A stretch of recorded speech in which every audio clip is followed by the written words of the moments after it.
तो इसके विषय में नानक साहब जी कहते हैं कि ना जाने काल की कर डारे और किस विध ढल जा पासावे और जिन्हां ते सिर ते मौत खुड़क दी उन्हां नूं केड़ा हासावे। नानक साहब जी सिख धर्म के प्रवर्तक, परमात्मा प्राप्ति के उपरांत वो ऐसे रहा करते थे मायूस से, क्योंकि वो उस स्थान को देख चुके थे जहां पर हम पहले रहा करते थे। एक परम सुख में स्थल है और हम उसको छोड़कर इस गंदे लोक में फंस गए थे। अब जिसने वो स्थान देख लिया उसका मन यहां नहीं लगेगा, उसको तो ऐसा लगेगा जैसे तू गलत जगह फंस रहा है। कब वो समय आए मेरे मृत्यु हो, परमात्मा मुझे ले चले उस लोक में, तो इसलिए वो हमेशा मायूस रहते थे। यहाँ का कोई भी सुख उनको सुख दिखाई नहीं देता था। तो उस समय तो एक दो भक्त जाते थे, उनसे कहा करते थे कि महाराज जी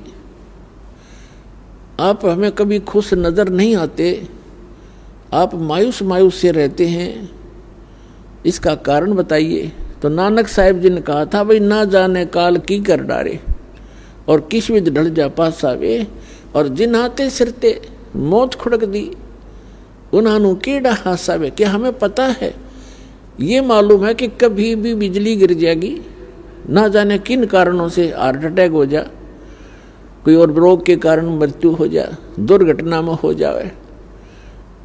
और यहाँ पता नहीं के बिजली गिर जा। जैसे उत्तराखंड के अंदर गए थे केदारनाथ का माथा टेकने और कल्याण कराने, और वो क्या हो गया वहाँ पर, एक सेकंड में आराम से बैठे बतला रहे थे।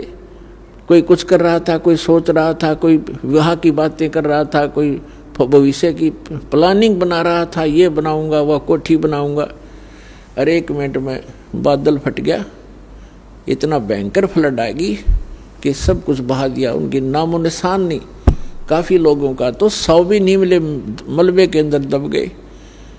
तो पुण्यात्मा इसे लोक में और नाचो गाओ और यहाँ की भविष्य की स्कीम और ये कोठी बनाने की बनाओ, तो भक्त नहीं हो, छींट नहीं लगी आपका भक्ति की। फिर तो नानक साहब जी कहते ना जाने काल की कर डारे और किस विध ढल जा पासावे और जिन्हाते सरते मौत खुड़क दी। 1 सेकंड का पता नहीं। कबीर साहब कहते ना जाने अगले सांस का आवण हो कि ना हो। तो उनको कैसा हंसा, वो क्या किस चीज पर हंसे।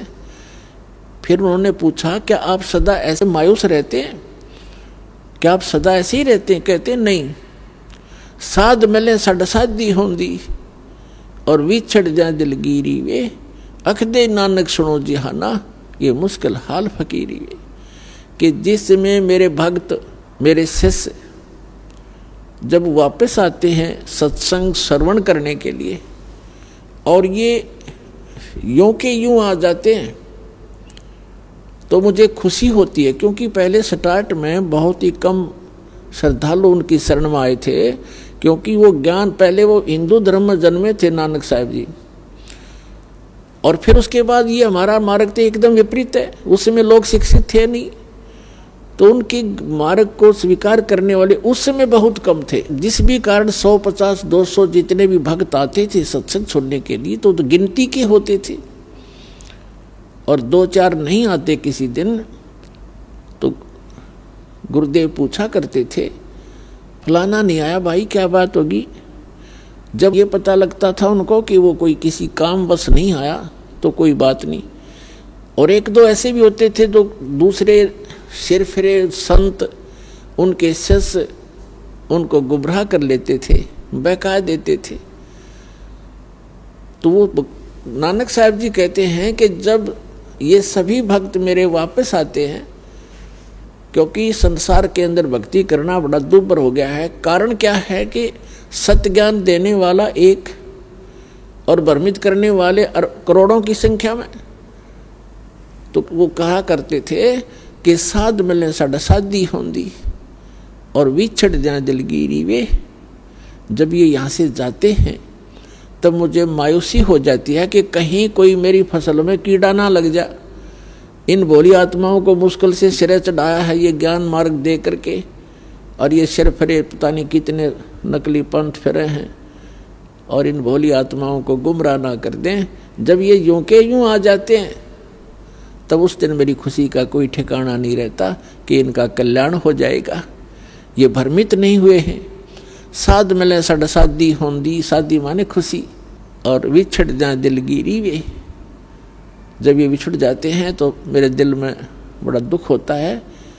ये बात सताती रहती है, कहीं इन बच्चों को कोई गुमराह ना कर दे, इनका जीवन नाश हो जा।